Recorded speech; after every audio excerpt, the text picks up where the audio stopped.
Je n'ai pas trouvé ce que j'avais fait dedans, je ne le retrouve pas. Quand je l'avais donné une fois à l'examen de mai, quand j'étais rentrée, je pouvais aller jusqu'au bout, j'aurais pu en raconter comme ça pendant des heures. Et quand j'essaie de le redonner, je ne le retrouve pas. D'ailleurs, je ne retrouve rien dans aucune de mes scènes en ce moment.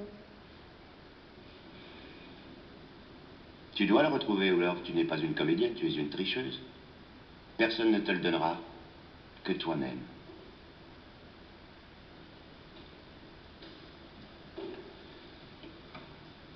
Elvire est dans un état qui est si fort intérieurement.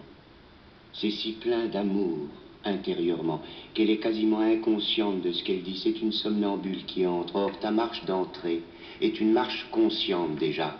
On sent que tu entres volontairement. Tout ce que tu dis là-dedans est conscient d'un bout à l'autre. Tu donnes l'inverse du morceau, c'est-à-dire une conscience constante, une politesse mondaine, avec l'accentuation de certains mots. Ça fait discours du directeur de conscience à sa pénitente, alors que le morceau est le contraire. Ce morceau est étonnant, stupéfiant, parce que cette femme se met tout à coup à parler sur un ton avec une éloquence, dans un style ravissant, qui jaillit d'elle inconsciemment. Tu nous donnes, toi, l'impression d'expliquer ce que tu dis, de le détailler, la marche d'entrée. C'est quelqu'un qui entre dans un état d'égarement total. C'est l'égarement de Lady Macbeth. Toi, tu sais ce que tu vas dire tout le temps. Tu n'es pas arrivé à cet état de congestion intérieure, de congestion de sentiments, de congestion de sensations.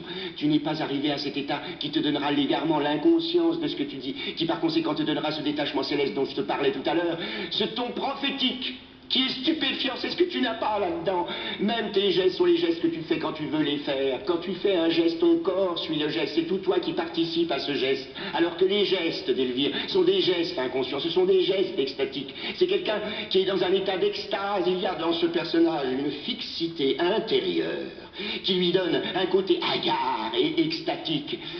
Alors que chez toi, il y a une inclinaison de la tête voulue. Cela se trahit continuellement dans la diction. Il n'y a pas une accentuation dans tout ce que tu dis. Ça sort rond, ça sort creux aussi. C'est un débit monotone. Tu as dit, ma retraite est résolue en 3 temps. Au plus grand de tous les malheurs, ce sera une joie incroyable.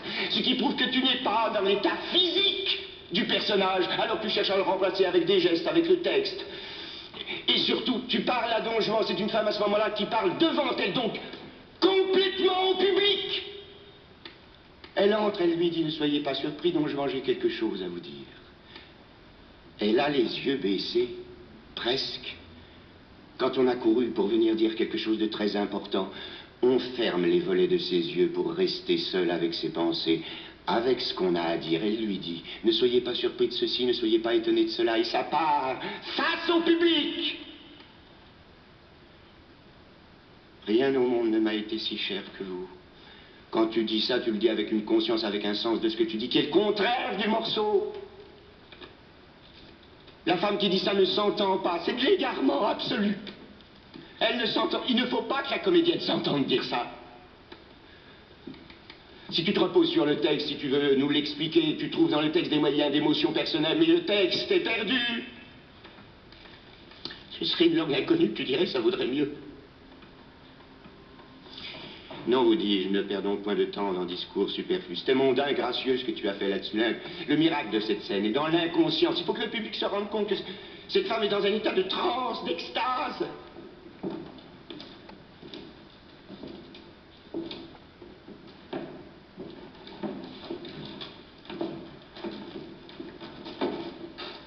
J'espère le retrouver. Quand je suis rentrée, je savais que je n'étais pas au niveau.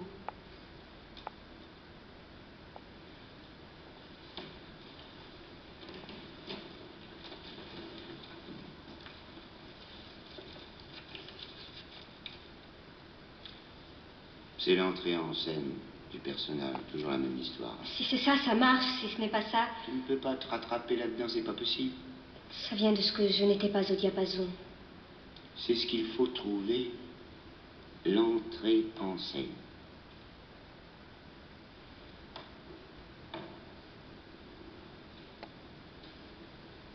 C'est le contraire de l'euphorie, une scène comme celle-là.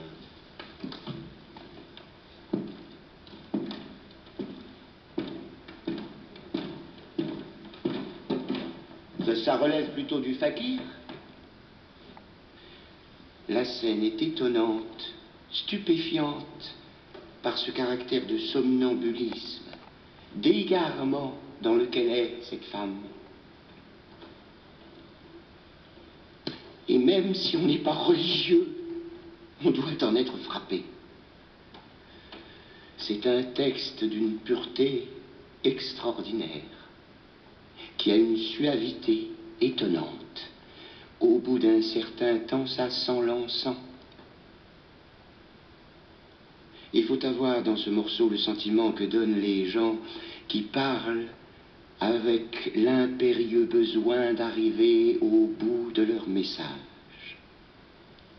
Quand Elvire a fini de parler, il faut qu'on sente qu'elle a fini de parler, qu'elle n'a plus rien à dire.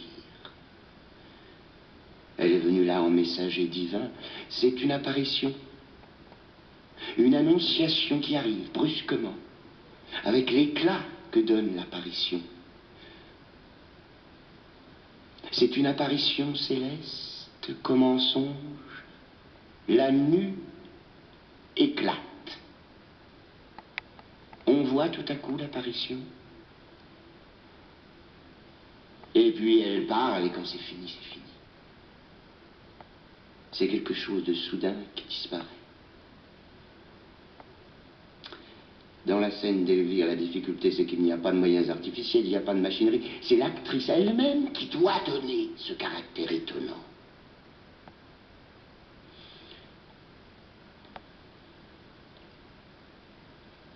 Soudain et merveilleux.